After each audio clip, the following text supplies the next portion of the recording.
Through all the years, through all the storms, this house has stood.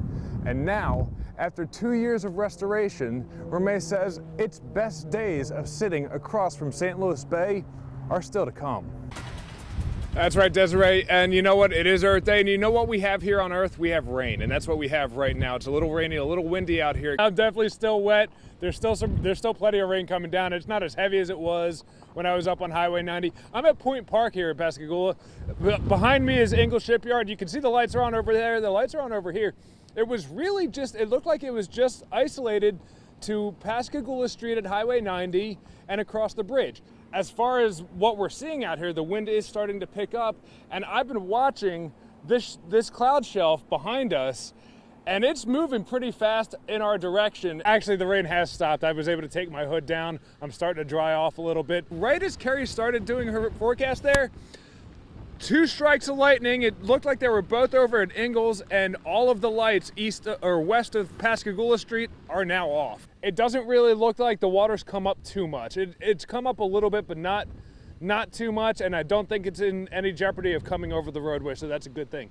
Last night it was crazy. It was like all the cops were here and everything. Andrew Dolphin was surprised to see not only deputies, but a bomb squad arrive at his neighbor's home late Wednesday night. Like our neighbor found it, like the guy got evicted and stuff. And then he was helping the dude's girlfriend move, and then that fell out, and that's when he called the cops. 3 pipe bombs discovered by the homeowner in a trunk left behind by former tenants. According to ATF agent Jason Denham, one of those bombs was fully functional. Another witness, who declined to be on camera, says it's the last thing she expected. I was astonished. I really was not expecting that because the neighborhood is really quiet. Maybe drugs because of the activity that was coming out of the house. However, I was not expecting at all whatsoever for a bomb squad to show up in a neighborhood like this. Biloxi Police Department's bomb squad was able to safely defuse the active device. Neighbors say they had no idea why the sheriff's department showed up, but when they found out the truth, that's when they started to get worried. It makes me think that you really do need to pay more attention to your neighbors. You don't need to turn your head when you see traffic like that. It's not about being the neighborhood snitch. It's about making sure that your kids don't get blown up in your sleep. It makes me feel really uncomfortable just knowing that the guy he had 3 bombs. Denham says the investigation is ongoing and all 3 devices were removed from the home. In Jackson County, Dave Ryan, WLOX News Now.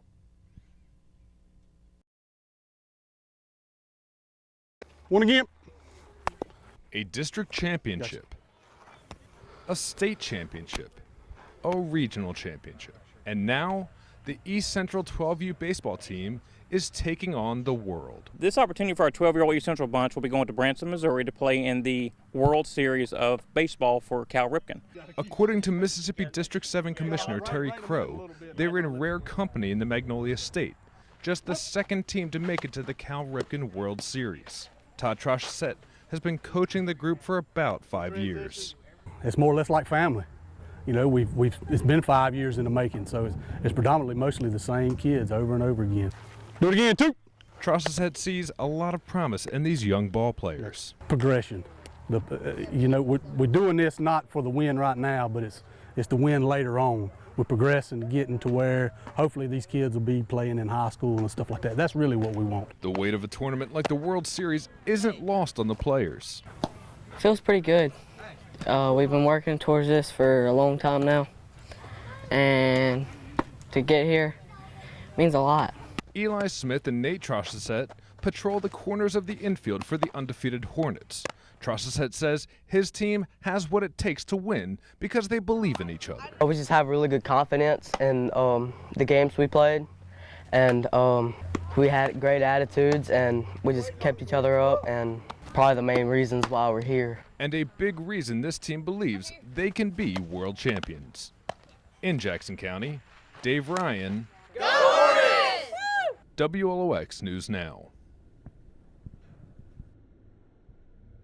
49 years ago, Captain Hans-Peter New set out on a massive feat. 12 years later, the Wandia found its way to sea. We sailed it for 12 years also.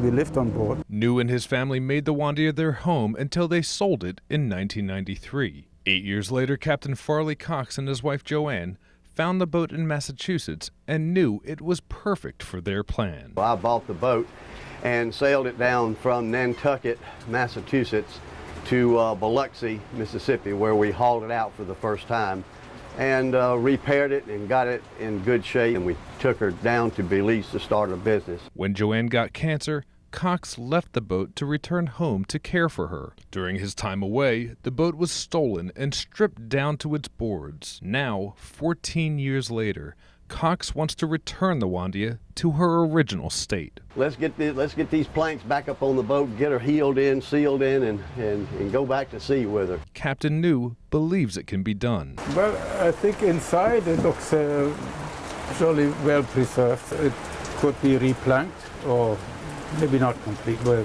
where necessary. And it could go to sea. And for Cox, it needs to be done for his late wife.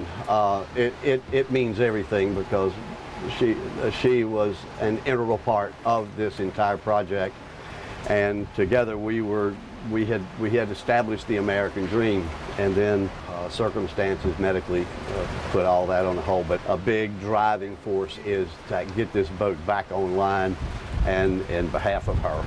He sees so much in the Wandia to be proud of. The wood, the character, the effort that was put into it, the craftsmanship, the art of this boat. Cox hopes to have the Wandia back in working order in about a year. In Gulfport, Dave Ryan, WLOX News Now.